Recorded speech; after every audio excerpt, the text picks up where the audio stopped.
بھائی انسان کو اللہ نے, دیکھو میں اپنے واقعات نہیں سناتا, لیکن کبھی کبھار موٹیویشن کے لیے سنانے پڑ جاتے ہیں. میرے کو بہت نیک نہیں, میرے دوست بیٹھے ہیں, انہیں سب کو پتا ہے میں کتنے پانی میں ہوں, لیکن کئی بعض دفعہ جو واقعہ سنا کے جو موٹیویشن ملتی ہے.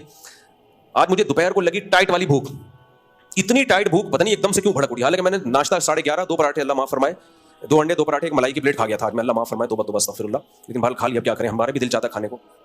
تو وہ پراٹھا بڑا مزے کا تھا, 2 پراٹھے ایک چائے ایک ملائی 2 انڈے, اللہ کے فضل سے نظر نہ لگا دینا بس تم لوگ کہیں, پھوڑ دیا ہم نے. میرا خیال تھا مجھے دوپہر کو بھوک نہیں لگے گی, میرا خیال تھا نہیں لگے گی بھوک, اتنا کھا لیا اب کیا. تو اب کیا ہوا ہے کہ وہ لگ گئی بھائی, 4 بجے اتنی شدید بھوک لگی ہے, اور پھر میں نے کہا بیان بھی کرنا ہے. اب گھر میں آیا تو کھانا وانا ختم, کیونکہ گھر والوں نے ٹائم سے بنایا ہوا تھا, پھوڑ پھاڑ کے برابر کر دیا سب. تو میں پھر سب گھروں میں فون کرتا ہوں کیا ہے, سب سے رپورٹ ملی کچھ بھی نہیں ہے.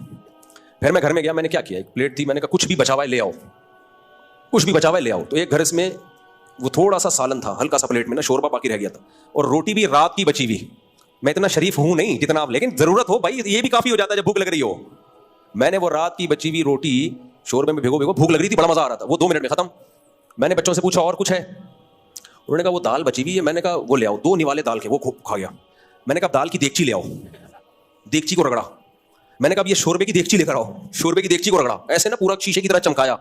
میں نے کہا اور کیا ہے, پیٹ بھر رہا ہے نا آہستہ آہستہ, اور بھوک میں سوکھی روٹی بھی مزہ کرتی ہے. اس وقت اللہ کی قسم میں یہ سوچ رہا تھا کہ خدا نے ہمیں جو نعمتیں دی ہیں نا, ہمیں یہ بنتا ہی نہیں ہے کہ ہم اپنے آپ کو غریب کہیں اور یہ ہے. میں یہ ایسا نہیں کھاتا, اللہ کا فضل ہے, میرے کو ایسا نہ کرتے آپ لوگ کچھ نظر نیاز لائیں میرے گھر میں, مصاب یہ کھا لیں, ہم نے حلیم پکایا, سب اچھا کھاتے ہیں ہمارے گھر میں.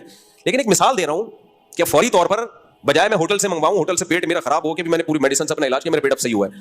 میں نے کہا یار یہ ٹھیک, تو وہ رگڑا, پھر وہ شوربہ رگڑا, پیٹ نہیں بھرا, وہ ظاہر آدھی روٹی میں وہ سب تمام تھوڑا تھوڑا تھا. پھر میں نے کہا دیکھو کچن میں کچھ بھی پرانی دیگچی نکلا ہے نا, وہ لے کر آؤ. تو وہ چنے کا سالن مل گیا, وہ کھایا, اتنے میں اللہ کا شکر ہے سیر ہو. اب غم بنتا ہے یا کچھ بھی نہیں ہے کھانے کو گھر میں, شوربہ بھی نہیں ہے, کیوں, بھوک لگ رہی تھی. سمجھ, اگر بھوک نہیں لگی ہوتی نا تو توند بھرے ہوئے کے نخرے بہت ہوتے. نہیں مجھے یہ نہیں, میں بچا ہوا سالن نہیں کھاؤں گا, مجھے فریش روٹی چاہیے.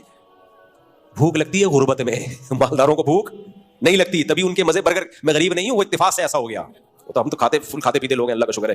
لیکن ایک بات کر رہا ہوں نا, 4 بجے 4:30 بجے تو گھر میں سب کھا پی کے ختم ہو چکا ہوتا تھا, لیکن مجھے اس میں اتنا مزہ آیا, اتنا مزہ آیا. میں نے کہا یار دیکھو, بھوک لگ رہی ہو, روٹی ہو, کہیں سے بھی کچھ مل جائے, انسان کو ایسا مزہ آتا ہے نا کھانے میں, تسلی ہو جاتی ہے.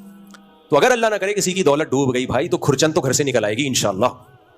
دیگچیوں کو رگڑ رگڑ کے کھا لیا کرو, بہت مزہ آئے گا. اور جب اتنے مزے سے کھاتا ہے صحت کو بھی لگا. اور وہ 2 پراٹھے گریوی ہو گئے, وہ کیا ہو گئے, وہ گریوی ہو گئے.